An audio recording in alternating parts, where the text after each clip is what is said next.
Normally, this would be a more happier circumstance, but those are, as Jack Webb used to say, the facts. What we have to do this morning is impossible. We have a tremendous amount of data to present. We have about 45 minutes to an hour to present it, to leave adequate time for questions, so I will get right to it.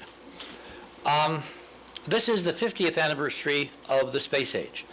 50 years ago, October 4th, Sputnik 1 was launched, and all the events that we're going to describe this morning ensued.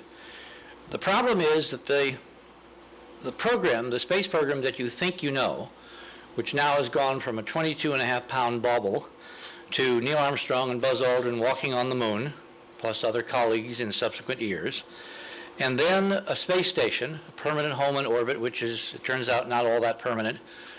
It has all been under this illusion that that's all there was, that's all they wrote. What we're hoping to do this morning is to show you that behind this symbol, behind the meatball as this is called, are 40 years of, there's no other way to say it, very conscious, careful lies.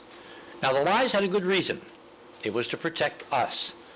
We are currently experiencing another administration, another set of discussions regarding lies to protect us, the American people.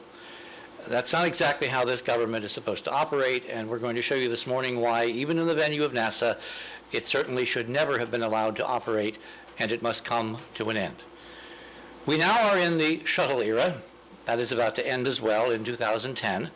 A few days ago, Space Shuttle Discovery, mission STS-120, left Cape Kennedy.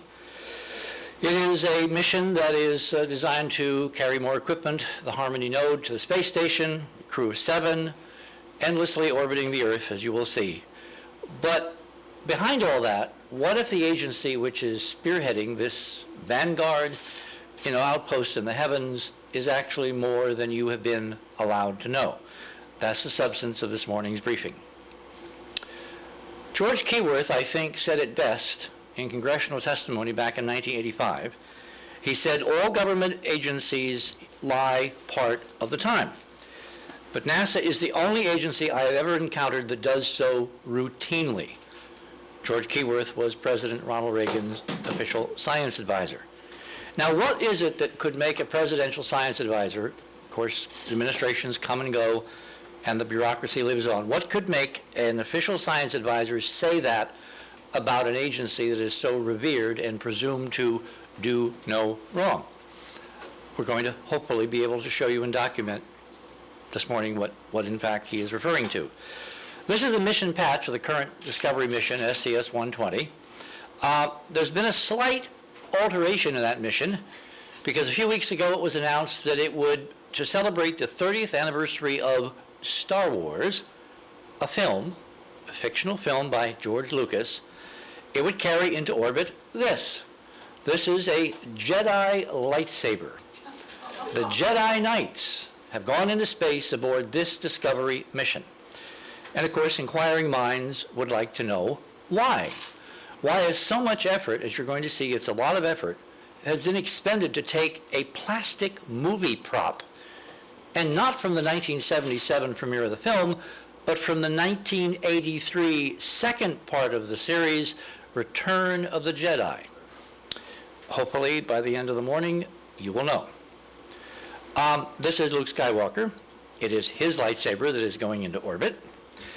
And this is the actual prop, which was, ferried from Oakland, from the Lucas Studios, down to Houston, accepted at the Houston Hobby Airport by the marketing director of Space Center Houston, which is the visitor center at the National Aeronautics and Space Administration Johnson Space Center, carried in its little, carrying case, complete with foam, carefully protected, now whizzing around the Earth to make a 6 million mile journey to nowhere and to be brought back and to be displayed there in Houston, all in honor of this man, George Lucas.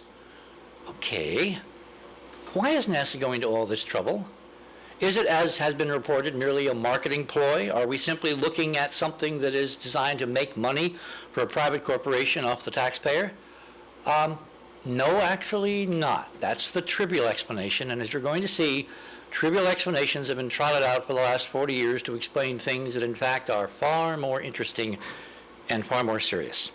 This is the manifest. This is what Shuttle Discovery 120 is supposed to do. This is number of crew, launch times, landing times, number of orbits, et cetera, et cetera. Let me translate. The launch time was actually 11:38 a.m. EDT. NASA was absolutely fanatic about it had to be launched at 11:38. We had problems with ice. They are in orbit now with potential problems with the wings. I don't know whether you are aware of that, but there's a potential problem of crazing and cracks on that critical reentry tile on the front surfaces of both wings. They launched anyway, looking to the press and to us like they didn't care about safety, even though that has been the watchword since the Columbia disaster. Let me show you why they had to launch. It has to do again with this man and his interesting obsession with little robots, because his first film was THX 1138. Ergo, NASA deliberately launched 120 at 11:38 a.m. to coincide, coincidentally, with the title of George Lucas's first feature film. Now, this is very, very intriguing because you can't do this. This is not technically something that just happens because you wiggle your little pinky. If you look at the celestial mechanics of orbiting in space, rendezvousing two sets of objects, the shuttle and the space station, there is an enormous amount of back engineering that has to go into adjusting launch times to fit an arbitrary schedule.